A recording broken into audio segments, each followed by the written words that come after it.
This week on The Dish, a food writer whose work has been described as the equivalent to a Rubik's Cube solution to every kitchen puzzle imaginable. Niki Segnit has spent years researching perfect flavor combinations and wrote the best-selling Flavor Thesaurus in 2010. Her follow-up work, the Flavor Thesaurus, More Flavors, is published this month. Charlie D'Agata visited her London kitchen for a taste of just how flavor works. Niki Segnit might just have the most discerning palate on the planet. In fact, the New York Times calls the award-winning author a culinary powerhouse. Oh my God. Yeah. She's become a global authority of flavor combinations, carving a career out of figuring out what goes with what and what does not, and why. Okay, I'm going to try and taste it in an order of strength. So take a basil leaf.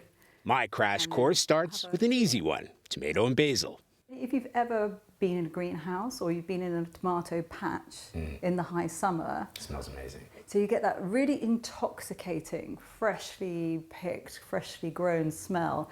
And the basil does kind of come along and do a bit of that. You can't eat the vine.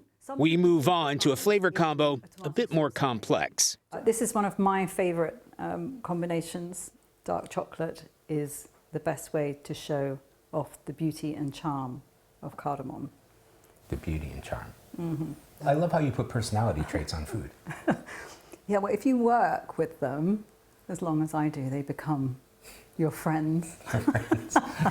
And now there are thousands of friends. Friends found bouncing around the globe, mixing ingredients from the markets in the Middle East and the Far East to the porticos and piazzas of Italy, resulting in flavor combos like spinach and vanilla, mint, never lovelier than on a date with a date, and cranberry and ginger, which he describes as vaulting a fruit-flavored rainbow on a crystal unicorn. It took more than 3 years for Segnit to research and write her first bestseller, The Flavor Thesaurus, in 2010, translated into 14 languages around the globe. It became a go-to reference book for some of the most celebrated chefs in the world, building a following among adventurous foodies. Cheers. And tempting the uninitiated to try concoctions like cumin-flavored yogurt.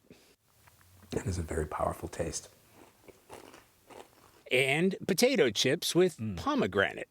Wow, it's interesting, because it makes the potato taste entirely different. She's road-tested every combination that made the cut in the book and a lot that didn't. Do you have to kiss a lot of frogs? You have to kiss a lot of frogs, and you have to try and pass off a lot of really not very good things on your husband and children. Speaking of frogs, one of her favorite dishes came from a relationship gone bad. We were splitting up in this beautiful fairy tale-ish part of Italy and ended up in a restaurant where this amazing Italian woman brought out in a dish like this beautiful bubbling rigatoni with artichokes and pancetta. It's very creamy, it's got lots of cheese in it, but just to kind of punctuate all the easiness of it are the bitter artichokes. It's a breakup meal. It's a breakup meal. She's fine-tuned the breakdown of the biochemistry of how we taste.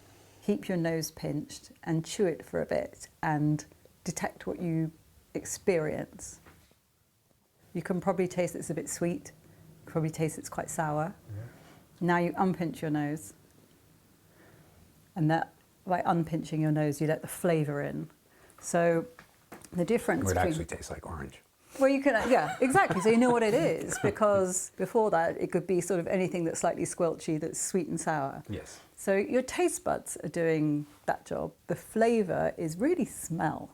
Segnit cooked up a range of dishes to challenge our taste buds and our history. From a basil-free pesto. So this is pesto made of green beans, cinnamon, a little bit of parmesan and some cream.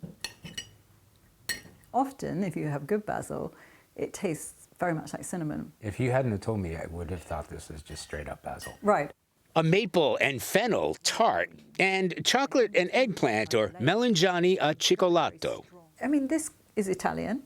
It's from the south of Italy. It's the kind of thing that you might have eaten before people divided things into savoury courses and desserts. So that's fried eggplant. So it's thin. With chocolate sauce. It's, yeah. Well, now you put it like that. It's a bit more sophisticated, obviously. Yeah, it's thin slices of eggplant, then into flour, then into egg, and then fried until they're golden. What happens as a result of doing that is they taste like pancakes, like a 16th century pancake with Nutella. When you mention eggplant, I can taste eggplant. Well, that's why we don't tell the children what it is. That's one way to get them to eat their vegetables. Yeah. Slather it in chocolate. That's a winner. That's amazing. It has been an education, a sensual cornucopia.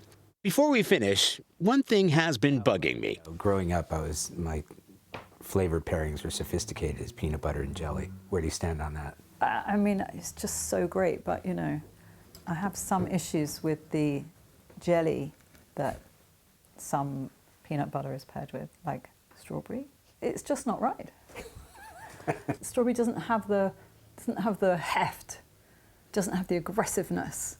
There will be Americans I all know, over the United I States know. clutching their pearls right now. I know.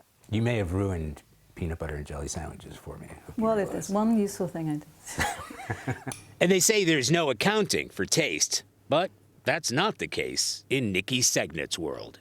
For CBS Saturday Morning, Charlie D'Agata, London.